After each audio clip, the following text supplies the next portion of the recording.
Ah, eu frequento lugares, né, onde só tem evangélicos, então a gente sabe de bastante coisa, assim, a gente ouve muito caso, né, de coisas que acontecem em outras igrejas e tal.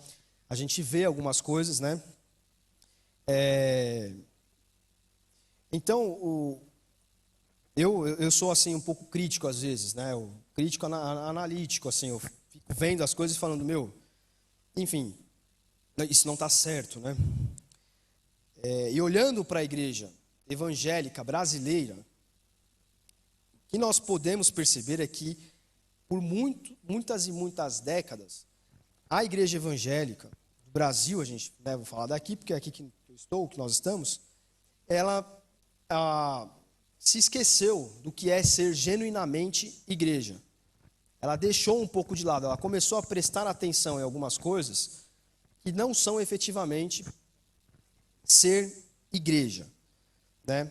Ela se perdeu de muitas maneiras.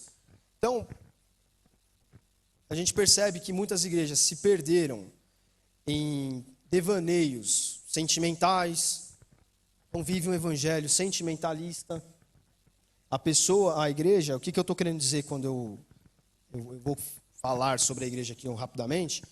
Eu estou querendo dizer o seguinte: a igreja ela apagou a figura de Cristo e o que ele faz, a obra dele, e trocou isso por outras coisas. Ela não está centrada, muitas igrejas não estão centradas em Cristo, centradas na simplicidade do evangelho. Elas estão centradas em outras coisas. Então, o que eu quero dizer com devaneio sentimental? A pessoa vive o evangelho do meu Jesusinho, que eu amo, caminha comigo, meu papaizinho. E fica nisso. E a obra de Cristo mesmo, o agir, o tomar a mão do arado e fazer algo, acaba ficando em segundo plano. A gritaria, balbúrdia. Quantas igrejas se perderam a noção do culto racional, e prestam atenção e fixam o seu olhar, esquece da figura central de Cristo, e o culto se torna, até uma forma de sentimentalismo isso, se torna uma gritaria, uma balbúrdia, uma barulheira, e a pessoa acostuma que isso é o culto a Deus. Então, se a pessoa às vezes chega num culto como o nosso, onde a gente tem essa ideia de que nós vamos pegar um tema e vamos trabalhar esse tema, refletir, você não consegue refletir no meio da algazarra. Você só pode refletir sobre algo, pensar sobre aquilo, se concentrar em alguma coisa, se houver um mínimo de silêncio. É por isso que a gente apaga a luz e tenta colocar uma luz em quem está aqui, para que a atenção fique toda ali, né? Alguém às vezes precisa levantar para ir no banheiro, tomar um remédio, alguma coisa, haja um mínimo de distração. Quando a pessoa chega num culto como esse, a pessoa fala assim: Deus não está falando aqui. Aqui a gente não ouve a voz de Deus, aqui a gente não sente a presença do Espírito. Mas não é que ela não sente a presença do Espírito, é que ela associou a presença do Espírito com falar alto, com certas palavras. Então, se não tem ninguém dando glória a Deus, glória a Deus, glória a Deus, aleluia, aleluia, aleluia, o culto está parado. Deus não trabalhou no nosso meio hoje. E às vezes não, às vezes é como foi com o profeta Elias. Deus estava o quê? Na brisa. Não estava no vendaval, estava na brisa. A maioria das vezes, e como a gente até trabalhou alguns domingos atrás aqui, como que nós encontramos a Deus? É no nosso esconderijo, é no nosso quarto, é no secreto. É quando eu silencio essas vozes do mundo, do entretenimento, da música, da distração, tão comuns no nosso tempo, e eu busco a Deus aqui dentro, no meu coração. Eu busco me autoexaminar, para eu parar de prestar atenção nos outros, no que os outros fazem, e olhar para quem eu devo olhar. Sou eu mesmo. Né? Então as pessoas elas perdem essa noção, então elas acham que Deus só está nisso. Eu não estou aqui entrando não estou julgando se Deus está lá ou não. Eu estou dizendo que isso não é o Evangelho. Esse não é o Evangelho. O que Jesus veio fazer aqui nessa terra não foi isso. Foi outra coisa.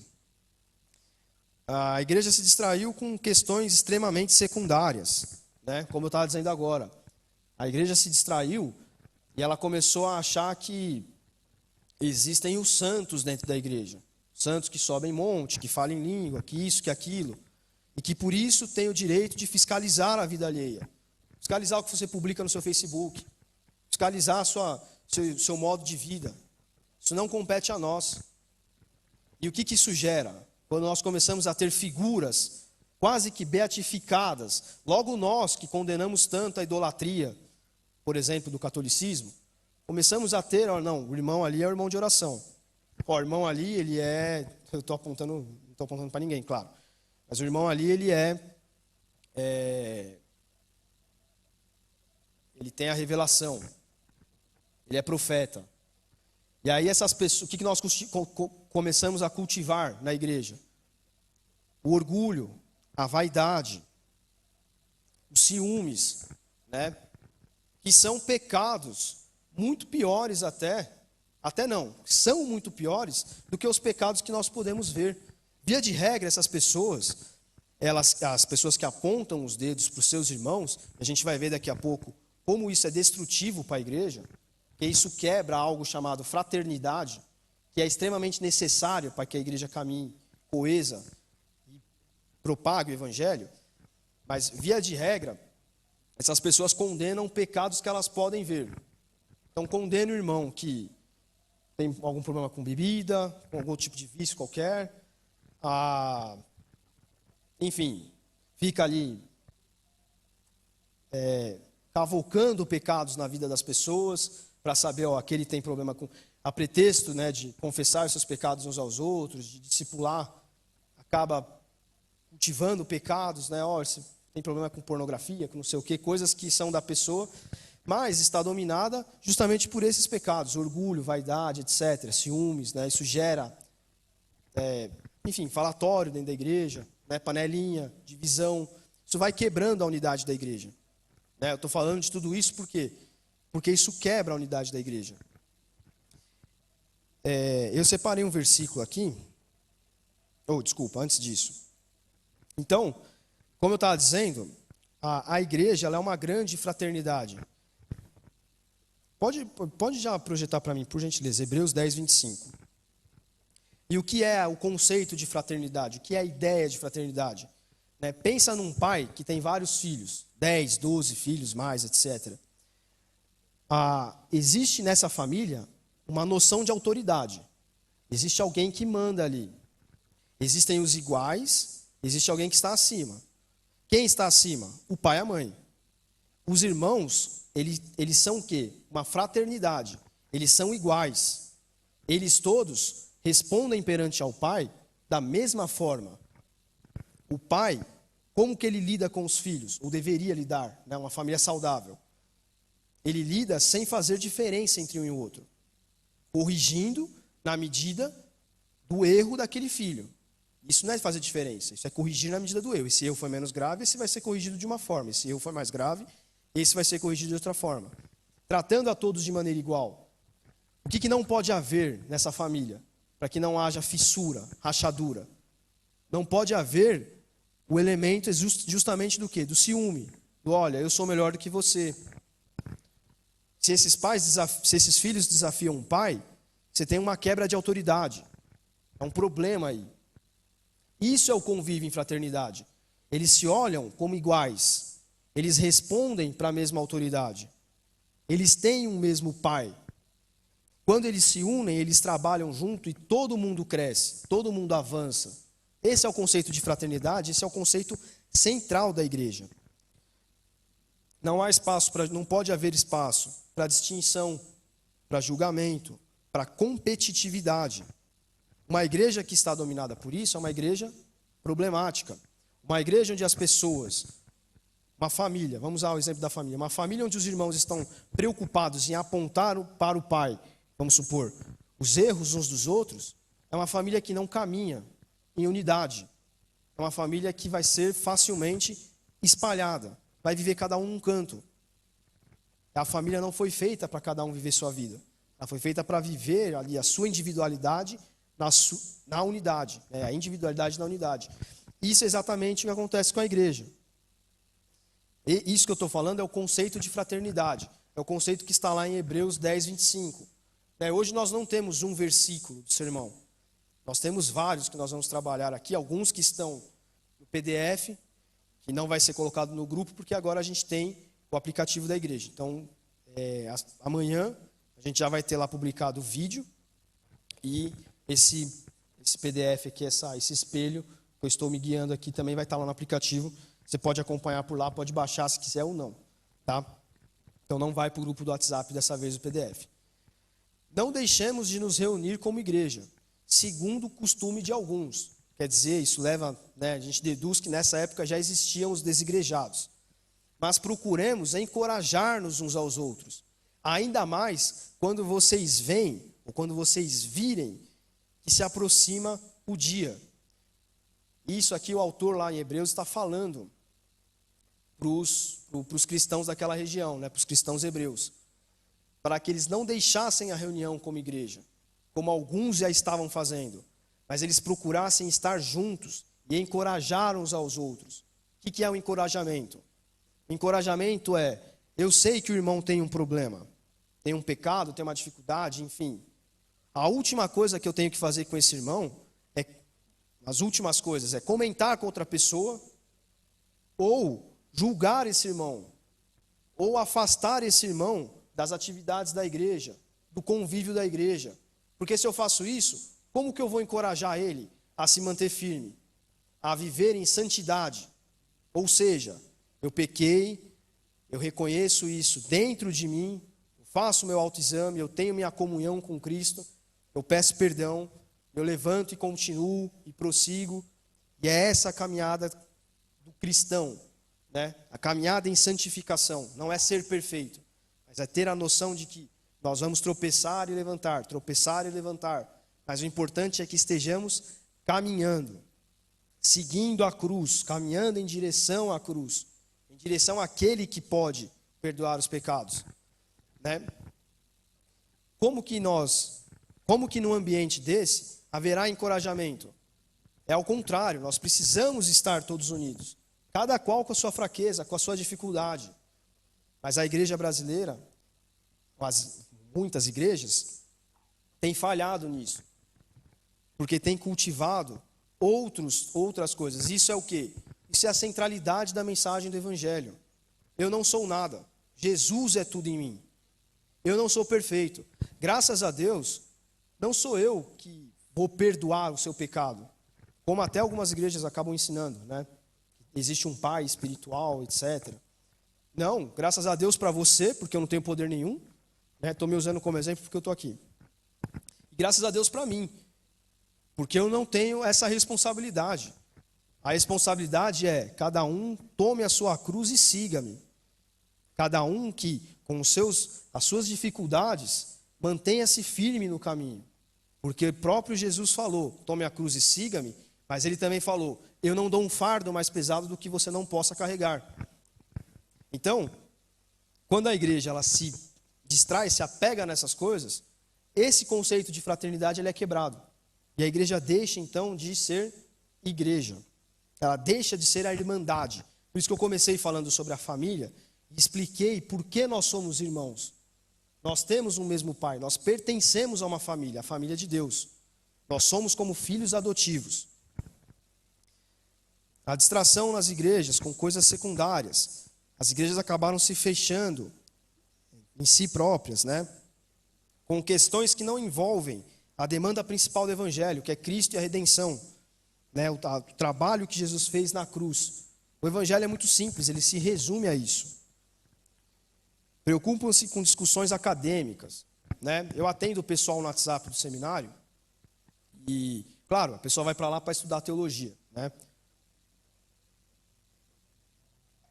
Então, às vezes, ele quer saber qual é a linha do seminário, se é ortodoxo, se só pode batista estudar lá, porque é o seminário batista, etc.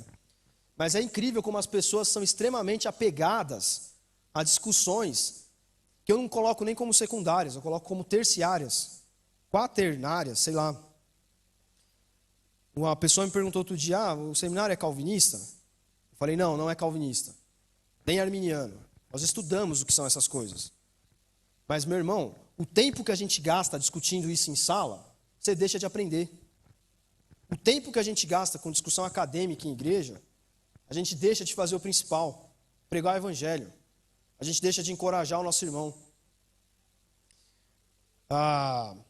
Enfim, coloquei aqui várias coisas, né? Falar em língua, batismo no Espírito Santo, né? O cara toma aquilo como um ídolo. Você é batizado no Espírito Santo? Você é batizado no Espírito Santo? Meu irmão, batismo no Espírito Santo é secundário. O principal é, você é salvo? Você entendeu a obra da cruz? Você entendeu o que Jesus Cristo veio fazer nesse mundo? Que se você não entendeu isso, você não entendeu nada. É indiferente o batismo no Espírito Santo, é indiferente se você fala em língua ou não. Isso é secundário. No entanto, as igrejas estão há décadas se prendendo nisso. Movimento pentecostal, neopentecostal, aí começam a surgir os grupos, mais divisão. E a casa dividida não subsiste, está escrito na Bíblia. Olha quantas igrejas evangélicas existem. Se esse pessoal todo que brigou há tanto tempo atrás, que se separou, etc., tivesse se preocupando, não com as discussões, não com quem é batizado, com quem no Espírito Santo, ou com quem fala em língua, etc., mas estivesse preocupado em explicar para esse mundo o que é que Jesus Cristo veio fazer. Não é falar, Jesus salva, Jesus te ama. A gente é aquilo que a gente estava falando agora há pouco ali. Nós não podemos fazer as coisas por fazer. Você já parou para pensar, se você não fosse crente, se não fosse evangélico, que sentido faria eu chegar para você com um folheto, ou falar, ou publicar no meu Instagram, Jesus te ama? Que sentido faz para uma pessoa que não conhece a obra de Jesus? Tá, ele me ama. Não faz sentido nenhum. Não basta eu entregar o folheto. Não basta eu falar, Jesus te ama. Não basta eu falar, Jesus é o Senhor do Brasil, se eu não trabalhar para que Jesus seja o Senhor do Brasil. A gente crê no poder da oração. Jesus fez uma série de milagres. Mas o Evangelho não é um milagre em si por isso. Ele não é um milagre por isso. Ele é um milagre em si. Por quê? Porque nos pega seres humanos falhos, mortais, nos transforma em filhos de Deus. Aí que está o milagre do Evangelho. No entanto, nós temos as igrejas preocupadas com isso, né? Preocupadas com esses milagres. Eu sou evangélico hoje. Puxa, que bom, por quê? Porque eu fui curado. Não dá. Não pode ser por isso. Eu sou evangélico porque eu entendi o que Jesus fez por mim. Porque eu entendi por que ele veio ao mundo. Eu entendi o que é ser um Deus. Um Deus. A gente às vezes nem consegue imaginar isso. O que é ser um Deus e vir até esse mundo na forma humana, de criatura. Vou usar um exemplo assim bem chocante. Você já imaginou o que é ser um Deus e precisar ir no banheiro fazer necessidade? Um Deus. Nós nascemos na condição humana. Para nós as coisas são normais porque a gente já está nessa vida. Agora um Deus se rebaixar à condição de criatura, doença, sono, fome. Nós estamos falando de um Deus que fez isso. De um Deus que veio entender as nossas dores, os nossos problemas. No entanto, as igrejas estão preocupadas em... é pelo milagre. Não pode ser pelo milagre. Se é pelo milagre, está errado. Se o destaque é o milagre, está errado. O destaque é, eu estou porque é Cristo. É Jesus, o que Ele fez, ninguém pode fazer. Eu também fui curado. Mas se eu não fosse, eu ia querer isso da mesma forma. Eu cuido do Instagram da igreja, faço as publicações, etc. O Instagram tem uma ferramenta que te sugere vídeos, né, e publicações, e perfis, etc., com base naquilo que você segue. Então, como o Instagram é da igreja e só tem ali perfis de igreja, tal, que a gente segue, etc., ele sugere coisas de igreja automaticamente. E ele sugeriu outro dia para mim um perfil de uma moça, pastor alguma coisa, não lembro o nome dela, que ela pratica adivinhação gospel. Né? Eu estou falando só para a gente entender como a igreja se desviou daquilo que é o centro, a simplicidade do evangelho. Inventou outras coisas. Ela pratica adivinhação gospel. O que é adivinhação gospel? É o nome que eu dei. Ela está em cima assim, de um palco, ou no nível da igreja, e ela olha para a pessoa e fala, eu vejo, se não me engano, um dos vídeos que eu vi lá, eu vejo a faculdade de Direito, 4 anos, não sei o quê. E a pessoa, quanto mais ela fala, mais a pessoa, é verdade, e chora. Aí o que ela faz? Ela pega na testa da pessoa e empurra para trás. E a pessoa cai. E ela olha para o outro e fala: eu vejo um concurso, polícia militar. É isso mesmo. Perdoa seu pai. Brigou com seu pai? Briguei. Perdoa seu pai. E a pessoa começa a chorar. E aquilo vira uma maçaroca sentimental.